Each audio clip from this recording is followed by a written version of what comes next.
Well, I can tell y'all about that one time I got sick when I was in India. I was so fucking sick, man. No, I was staying in this hostel and it was on this street. This is still though one of my favorite places to shop in India. It's called Paraganj. Yeah, the name of the street is Paraganj, or the area. I think it's the area called Paraganj, something like that. They have like the best shopping over there. You can shop for home decor, body oils, clothes. Yeah, a lot of things. I'm definitely gonna go back there one day. But this street is dirty as fuck. I'm talking about dirty. Y'all, and the street is so busy. Y'all know what a tuk-tuk look like? Here go a tuk-tuk right here. But tuk-tuks going up and down the street, and then it's like only room for one. It's like the size of the road is room for like one car. It's people on this side, it's a car coming this way, it's cars coming this way, it's people on that. What was I talking about? Oh yeah, when I got sick. Okay, so I was staying at this hostel, and it was like ooh, I remember it. I think I remember exactly the place that made me sick. It was this man across the street. He was making noodles. If y'all know me, yeah, I love noodles. So chicken. And he was making some street noodles. You know, street noodles, they put the egg. That's how I make my noodles at home. I put the egg, I put the green onions, I put a little soy sauce, a little garlic salt, you know. You gotta hook it up. If you got some leftover meat, put that in there. So he like hooking noodles up on the side of the road. I'm like, yes, I want some. So I ate those noodles, and I think those are the noodles that made me sick. I think I got sick like the next day too. So I'm back in my hostel and I feel fucking horrible. I can barely move, I can barely walk, and like I got diarrhea. And I'm by myself.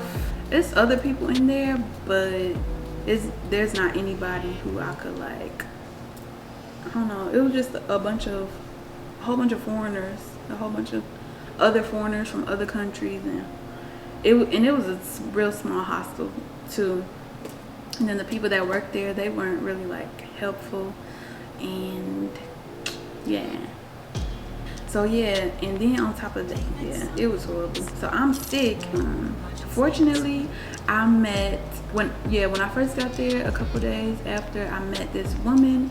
She is from New York. Damn, what's her name is Sharon. I'm gonna insert a picture of her here. No, I'm just playing. But her name is Sharon, and I'm so glad I met her. I'm still friends with her on Facebook. Shout out to Sharon. But she go to India like every year. She lives in New York. I'm so sick. If I see light, like I can't even open my eyes all the way. My stomach, I always got a shit. Like I'm in and out the bathroom. I can't move. Like I'm in the bed, I'm fucking sweating. Like help me. Nobody helped me. One day I went to the bathroom and they didn't have no toilet paper. I'm struggling to walk. I'm like this. I'm so fucking sick. I didn't know what the fuck was wrong with me. I thought like this is it. Like I thought that was it. I thought I was done. I mean, you know, when you be so sick, you be like, okay, this is it. This is fucking end. Like this is it. Okay. No. That's being dramatic. But I was so sick. I can't remember a time that I felt like that sick. Like I can barely fucking walk. I got shit all the time. I'm fucking sweating, and I don't know anybody that cares about me. Nobody. I don't know anybody in this country who fucking loves me enough to get me.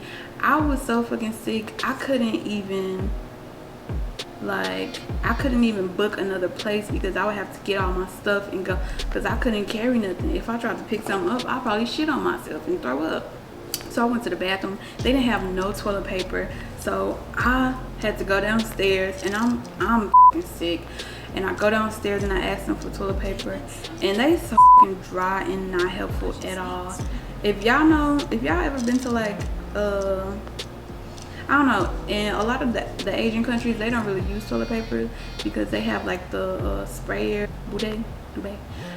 But they got the sprayers in India, so you don't really a lot of people don't use toilet paper. They water pressure was trash, so I couldn't even like spray myself off. Like I needed toilet paper. I went downstairs, they were so unhelpful. It was, yeah, I'm trying to remember, did they even try? Like I asked them because I was so sick. I asked them if they could go to the store and get me some toilet paper, and they said no. Like, so I'm like struggling walking. Okay, so I walk outside and India is hot. That sun is different. That sun hit different. So I step outside, the sun automatically boom right in my face. Like I'm walking outside, walking down the street like this, like looking for a place that got some toilet paper. So I found a place that got toilet paper, and the lady who I mentioned earlier, Sharon, she always used to sit at this cafe like a few seconds down from where I was sitting. So I think I had walked past her or something, and she saw that I was sick. She has been coming there for years and years, so she know, like, you know, what to do or whatever. I'm so glad that, yeah, I'm glad she was there. If she wasn't, I would have survived, but it would have been a little bit more rough than, you know, what it was. I mean, it was a clinic around the corner, which I did not know about. Get a test to make sure I didn't have any parasites. Yeah, so I had to give them a stool sample. That was gross. And she told me what to eat. Well, I knew I had to eat. Like, I couldn't eat. First of all, I was too fucking sick to eat at all. But I had to eat something. I didn't have an appetite, but she told me, like, eat this soup at this place. Like, eat this, you know. Yeah, after, how long? After a couple days, I was feeling better. I went to the clinic. They told me I did not have any parasites. So I was like, yes, you know, who wanna hear they got some a worm in their stomach moving around? It's so scary. Have you ever had a parasite? Yeah, it took me a couple days to get better. So I was just eating my little soup and my little rice, and that's it. Because I was like, I don't ever want to feel like this again. And Sharon, she told me where to eat on that street. Like, so I stopped eating all the street foods on that street, and there was like a restaurant around the corner. It was like a proper restaurant, so I started going there a lot. After I got better, I ended up I moved to a different place. I moved to a different spot, and I also got sick when I was in Thailand, but I don't want to talk about that because that was horrible. I don't think I ever told anybody that story. that was ooh, when y'all go to Thailand, it's a lot of street food. They got some good like street food over there, like dessert foods that you've never seen before, like some very tempting like street foods. And before you go, take some antibiotics before you go. Like, take them before you go.